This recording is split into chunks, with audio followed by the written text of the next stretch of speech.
Welcome DSC aspirants, welcome to Ravi's GK channel. ఈ వీడియోలో చాలా మంచి స్టాండర్డ్ జీకే అంశాన్ని ఇప్పుడు మనం డిస్కస్ చేద్దాం. ఖచ్చితంగా డిఎస్సిలో అది స్కూల్ అసిస్టెంట్స్కైనా, పండిట్స్కైనా, ఎస్జిటీలకైనా చాలా ముఖ్యంగా అడిగేటువంటి ఒక ప్రశ్న ఇందు నుంచి వస్తుంది. దానికంటే ముందు రవీస్ జీకే ఛానల్ని షేర్ చేయండి, సబ్స్క్రైబ్ చేసుకోండి, లైక్, కామెంట్ తప్పకుండా చేసుకోండి. అదేమిటంటే చాలా ముఖ్యమైనటువంటి అంశము భారత జాతీయ కాంగ్రెస్, దాని ఏర్పాటు, దానికి సంబంధించినటువంటి అధ్యక్షులుగా పనిచేసిన వారు, ఆ అధ్యక్షులుగా పనిచేసిన వారికి వచ్చినటువంటి రికార్డులు అనే అంశాన్ని ఇప్పుడు మనం చూద్దాం. భారత జాతీయ కాంగ్రెస్ స్వాతంత్ర్యోద్యమ సమయంలో మనకి అతివాద యుగము, మితవాద యుగము అనేది ఉండేది.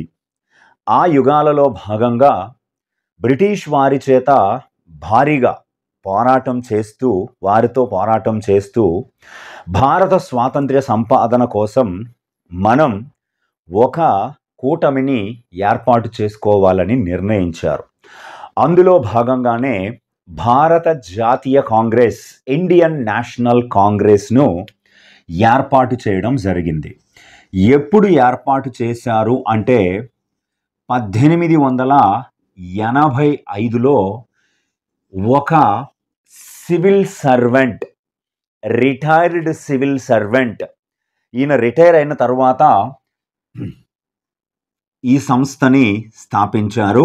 ఆయనే ఏవో హ్యూమ్ అంటారు. రిటైర్ అయిన ఈ సివిల్ సర్వెంటు రిటైర్ అయిన తర్వాత షిమ్లాలో స్థిరపడడం జరిగింది. He settled in Shimla. అయితే ఈ ఏవో హ్యూమ్ పూర్తి పేరు మనం చెప్పుకుంటే అల్లన్ ఆక్టావియన్ హ్యూమ్ అంటారు. ఏవో అంటే అల్లన్ ఆక్టావియన్ హ్యూమ్ అంటారు. చాలా ఇంపార్టెంట్గా ప్రశ్న రావడానికి అవకాశం ఉంది. అయితే ఏవో హ్యూమ్ తరువాత దీనికి చాలా కాలం పాటు సెక్రటరీగా కూడా పనిచేశారు. అయితే దీనిని ప్రారంభంలో 1885 డిసెంబర్ 28వ తేదీన దీనికి సంబంధించి తొలి సమావేశాన్ని నిర్వహించారు. చాలా ఇంపార్టెంట్. ఇండియన్ నేషనల్ కాంగ్రెస్ యొక్క తొలి సమావేశం 1885 డిసెంబర్ 28న బొంబాయిలో గోకుల్దాస్ తేజ్పాల్ సాంస్క్రిట్ కాలేజ్, గోకుల్దాస్ తేజ్పాల్ సంస్కృత కళాశాలలో తొలి సమావేశము బొంబాయిలో నిర్వహించారు.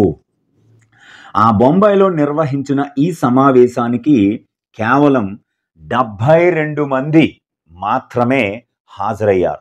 ఈ 72 మందిలో సంఘ సంస్కర్తలు, సోషల్ రిఫార్మర్స్ ఉన్నారు, అలాగే జర్నలిస్టులు, విలేకరులు ఉన్నారు, లాయర్స్ కూడా ఉన్నారు, హాజరయ్యారు. అయితే డిసెంబర్ 28, 1885లో తొలి సమావేశం జరిగితే ఆ సమావేశానికి అధ్యక్షత వహించినది డబ్ల్యూసి బెనర్జీ, ఉమేష్ చంద్ర బెనర్జీ అంటారు. ఆ ఉమేష్ చంద్ర బెనర్జీ హాజరయ్యారు. అయితే ఈ ఇండియన్ నేషనల్ కాంగ్రెస్, భారత జాతీయ కాంగ్రెస్ ఏర్పడినప్పుడు బ్రిటిష్ గవర్నర్ జనరల్గా ఎవరు పనిచేస్తున్నారు అంటే లార్డ్ డఫ్రిన్ పనిచేస్తున్నారు. లార్డ్ డఫ్రిన్ చాలా ఇంపార్టెంట్. అలాగే ఈ ఇండియన్ నేషనల్ కాంగ్రెస్, భారత జాతీయ కాంగ్రెస్ యాక్చువల్గా ఏర్పడినది ఇండియన్ నేషనల్ యూనియన్గా దీన్ని ఏర్పాటు చేశారు. ఇండియన్ నేషనల్ కాంగ్రెస్ ప్రారంభంలో ఇండియన్ నేషనల్ యూనియన్ అన్న పేరుతో ఏర్పాటు చేశారు. INU అని ఏర్పాటు చేశారు. తొలి సమావేశం బొంబాయిలో జరిగినప్పుడు దాదాబాయ్ నౌరోజీ, ఇది చాలా ఇంపార్టెంట్, దాదాబాయ్ నౌరోజీ సూచనల మేరకు యూనియన్ ప్లేస్లో కాంగ్రెస్ని చేర్చారు. అంటే ఇండియన్ నేషనల్ కాంగ్రెస్లో కాంగ్రెస్ అనే పదాన్ని ఎవరు సూచించారు అని ప్రశ్న అడిగితే దాదాబాయి నౌరోజీ అని పెట్టుకోవాలి. అయితే ఈ ఇండియన్ నేషనల్ యూనియన్లో కాంగ్రెస్ అనే పదాన్ని దాదాబాయి నౌరోజీ సూచించారని చెప్పాం కదా. ఇది ఎక్కడ నుంచి ఈ పదాన్ని తీసుకున్నారంటే అమెరికా రాజ్యాంగం నుంచి ఈ పదాన్ని తీసుకోవడం జరిగింది. ఇవన్నీ కూడా చాలా ఇంపార్టెంట్. అయితే రెండవ కాంగ్రెస్ సమావేశము 1886లో కలకత్తాలో జరగగా ఈ రెండవ కాంగ్రెస్ సమావేశానికి కాంగ్రెస్ అనే పదాన్ని సూచించిన దాదాబాయి నౌరోజీ రెండవ సమావేశానికి అధ్యక్ష బాధ్యతలని స్వీకరించారు. అయితే ఇప్పుడు ఈ కాంగ్రెస్కి సంబంధించి అధ్యక్షుల పరంగా రికార్డులు, ఆ అధ్యక్షులు ఎవరు, ఆ అధ్యక్షుల సమయంలో ఏం జరిగింది అన్నది ఒక్కసారి మనం చూసేద్దాం. ఈ ఇండియన్ నేషనల్ కాంగ్రెస్కి తొలి ముస్లిం అధ్యక్షులుగా సయ్యద్ బద్రుద్దీన్ త్యాబ్జీ వ్యవహరించారు. సయ్యద్ బద్రుద్దీన్ త్యాబ్జీ వ్యవహరించారు. చాలా చాలా ఇంపార్టెంట్. సర్ బద్రుద్దీన్ త్యాబ్జీ 1887లో మూడవ సమావేశం జరిగింది. ఆ మూడవ సమావేశం మద్రాసులో జరిగితే ఆ మద్రాసు సమావేశానికి ఈయన అధ్యక్షత వహించారు. దాని తర్వాత ఈ ఇండియన్ నేషనల్ కాంగ్రెస్కి తొలి ఇంగ్లీషు అధ్యక్షులుగా, అంటే బ్రిటిష్కి చెందినటువంటి ఒక వ్యక్తి అధ్యక్షులుగా వ్యవహరించడం జరిగింది. అది ఎవరు? తొలి ఇంగ్లీష్ అధ్యక్షుడుగా జార్జ్ యూల్ వ్యవహరించారు. జార్జ్ యూల్ చాలా ఇంపార్టెంట్. ఈ జార్జ్ యూల్ అన్న ఈయన 1888లో అలహాబాద్ సమావేశానికి అధ్యక్షత వహించారు. అలాగే చాలా ముఖ్యమైనది, వందే మాతరం తొలిసారిగా పాడినప్పుడు కాంగ్రెస్ సమావేశంలో అప్పటి అధ్యక్షులు ఎవరు అంటే రహీంతుల్లా సయానీ. రహీంతుల్లా సయానీ 1896లో కలకత్తా సమావేశంలో భాగంగా వందే మాతరాన్ని పాడితే 1896లో రహీంతుల్లా సయానీ అధ్యక్షులుగా వ్యవహరించారు. అలాగే స్వరాజ్ అనే పదాన్ని ఉపయోగించిన సమావేశం ఏది? ఆ సమావేశంలో అధ్యక్షులుగా ఎవరు వ్యవహరించారు అంటే స్వరాజ్ అనే పదాన్ని ఉపయోగించినప్పుడు ఇండియన్ నేషనల్ కాంగ్రెస్కి అధ్యక్షులు మరలా దాదాబాయి నౌరోజీ. దాదాబాయి నౌరోజీ 1906లో కలకత్తాలో జరిగినటువంటి సమావేశంలో ఈ స్వరాజ్ అనే పదాన్ని తొలిసారిగా ఉపయోగించారు. అలాగే జనగణమనని తొలిసారిగా ఆలపించినప్పుడు ఏ కాంగ్రెస్ సమావేశంలో ఆలపించారు? అప్పటి దాని అధ్యక్షులు ఎవరు అంటే జనగణమనని 1911 డిసెంబర్ 27న కలకత్తాలో జరిగినటువంటి కాంగ్రెస్ సమావేశాల్లో రెండవ రోజున ఆలపించారు. రవీంద్రనాథ్ ఠాగూర్ రాసినటువంటి, బెంగాలీలో రాసినటువంటి దాన్ని.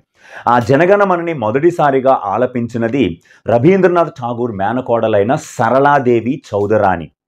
అయితే అప్పుడు అధ్యక్షులుగా బిషన్ నారాయణ్ ధర్ పనిచేశారు. బిషన్ నారాయణ్ ధర్ 1911లో కాంగ్రెస్ అధ్యక్షులుగా పనిచేసినప్పుడు జనగణమనని ఆలపించారు. అలాగే ఇండియన్ నేషనల్ కాంగ్రెస్కి తొలి మహిళా అధ్యక్షులుగా పనిచేసింది ఎవరు అంటే అనీబ్ సెంట్. అనీబ్ సెంట్ గారు తొలి మహిళా అధ్యక్షులుగా ఇండియన్ నేషనల్ కాంగ్రెస్కి 1917లో జరిగినటువంటి సమావేశానికి అధ్యక్షత వహించారు. ఆ 1917 సమావేశం కలకత్తాలో జరిగింది. అలాగే సాధారణంగా ఇండియన్ నేషనల్ కాంగ్రెస్ సంవత్సరానికి ఒకసారి సమావేశం అవుతుంది.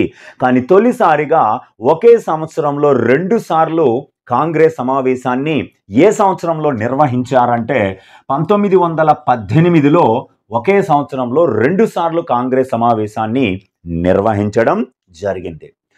ఆ తర్వాత తొలి మహిళా అధ్యక్షులుగా అనీబ్ సెంట్ పనిచేశారు. ఆమె మన దేశానికి చెందినటువంటి మహిళ కాదు. అందుకే ఐఎన్సికి, ఇండియన్ నేషనల్ కాంగ్రెస్కి మహిళా అధ్యక్షులుగా పనిచేసిన తొలి భారతీయ మహిళా అధ్యక్షులు ఎవరు అంటే సరోజినీ నాయుడు గారు. సరోజినీ నాయుడు. ఈమె సరోజినీ నాయుడు గారు 1925లో కాన్పూర్లో జరిగిన సమావేశానికి అధ్యక్ష బాధ్యతలని నిర్వర్తించడం జరిగింది. చాలా ఇంపార్టెంట్ అయినటువంటి అంశం. ఓకే, ఈ కాంగ్రెస్ సమావేశంలో మరికొన్ని రికార్డ్స్ని మనం చూద్దాం. సంపూర్ణ పూర్ణ స్వరాజ్ ప్రకటన ఏ సందర్భంగా చేశారు? సంపూర్ణ పూర్ణ స్వరాజ్ అనేది ఏ కాంగ్రెస్ సమావేశంలో ప్రకటించారు? అప్పటి అధ్యక్షులు ఎవరు అంటే, ఈ సమావేశాన్ని 1929లో నిర్వహించారు. అప్పుడు దీనికి అధ్యక్షులుగా జవహర్ లాల్ నెహ్రూ పనిచేశారు. ఇది లాహోర్లో నిర్వహించబడింది. అప్పుడు ఉమ్మడి భారతదేశం అక్కడ నిర్వహించారు. సంపూర్ణ పూర్ణ స్వరాజ్ 1929లో జరిగిన లాహోర్ కాంగ్రెస్ సమావేశంలో జవహర్ లాల్ నెహ్రూ అధ్యక్షతన జరిగినప్పుడు ప్రకటించారు. అలాగే కాంగ్రెస్ సమావేశం తొలిసారిగా ఒక పల్లెటూరులో నిర్వహించారు. తొలి గ్రామీణ ఐఎన్సి సమావేశము ఎప్పుడు జరిగింది, ఎక్కడ జరిగిందంటే 1900 చాలా ఇంపార్టెంట్ అయినటువంటి సంవత్సరం ఇది.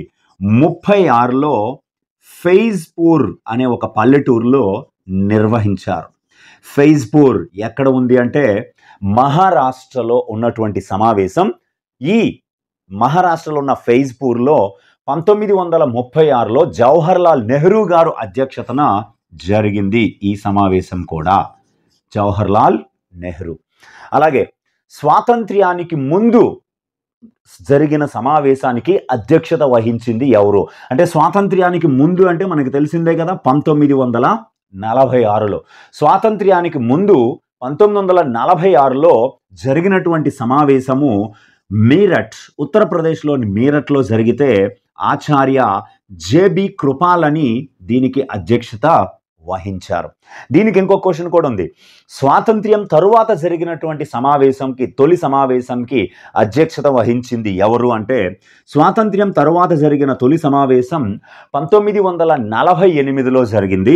1948లో జైపూర్లో జరిగితే పట్టాభి సీతారామయ్య గారు దీనికి అధ్యక్షత వహించారు. పట్టాభి సీతారామయ్య, చాలా ఇంపార్టెంట్ ఇది.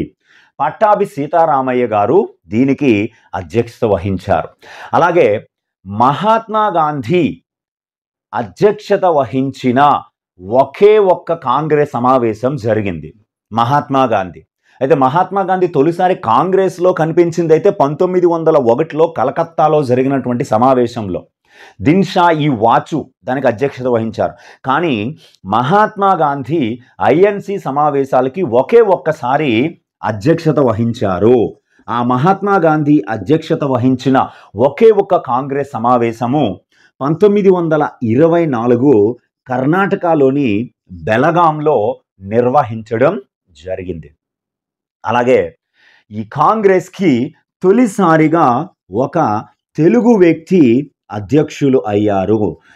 అఖిల భారత కాంగ్రెస్కి అధ్యక్షులైన తొలి తెలుగు వ్యక్తి ఎవరంటే పి ఆనందాచార్యులు. చిత్తూరు జిల్లాకి చెందినటువంటి వ్యక్తి పి ఆనందాచార్యులు 1891లో కలకత్తాలో జరిగినటువంటి కాంగ్రెస్ సమావేశానికి ఈయన కలకత్తా కాదండి, నాగపూర్లో జరిగినటువంటి సమావేశానికి అధ్యక్షత వహించారు. తొలి తెలుగు అధ్యక్షులుగా పి ఆనందాచార్యులు 1891లో నాగపూర్లో జరిగినటువంటి సమావేశంలో ఈయన అధ్యక్ష బాధ్యతలు వహించారు. ప్రస్తుతం కాంగ్రెస్కి 98వ అధ్యక్షులుగా 98వ అధ్యక్షులుగా మల్లికార్జున ఖర్గే పనిచేస్తున్నారు. కర్ణాటక రాష్ట్రానికి చెందినటువంటి వ్యక్తి. 2022 నుంచి యాక్చువల్గా సోనియా గాంధీ అత్యధిక కాలము ఐఎన్సీకి అధ్యక్షులుగా పనిచేశారు. 1998 నుంచి 2017 వరకు సుమారు 19 ఏళ్ళు. ఆ తర్వాత రాహుల్ గాంధీకి ఇస్తే ఆయన అనివార్య కారణాలతో ఆయన రాజీనామా చేయడంతో మరలా 2019 నుంచి 2022 మధ్య మరొక 3 ఏళ్ళు, మొత్తం 22 సంవత్సరాలు అధ్యక్షులుగా సోనియా గాంధీ అత్యధిక కాలం పనిచేశారు. 2022లో సోనియా గాంధీ కూడా అధ్యక్ష బాధ్యతలను తప్పుకోవడంతో కాంగ్రెస్లో కీలకంగా వ్యవహరించిన ఇద్దరు వ్యక్తులైనటువంటి శశి థరూర్ మరియు మల్లికార్జున ఖర్గేల మధ్య ఓటింగ్ నిర్వహిస్తే మల్లికార్జున ఖర్గే 2022లో విజయం సాధించడం జరిగింది. ప్రస్తుత కాంగ్రెస్ అధ్యక్షుడు మల్లికార్జున ఖర్గే. ఇది అఖిల భారత కాంగ్రెస్ సమావేశానికి సంబంధించిన కీలకమైన సమాచారం. Thank you very much. మరొక వీడియో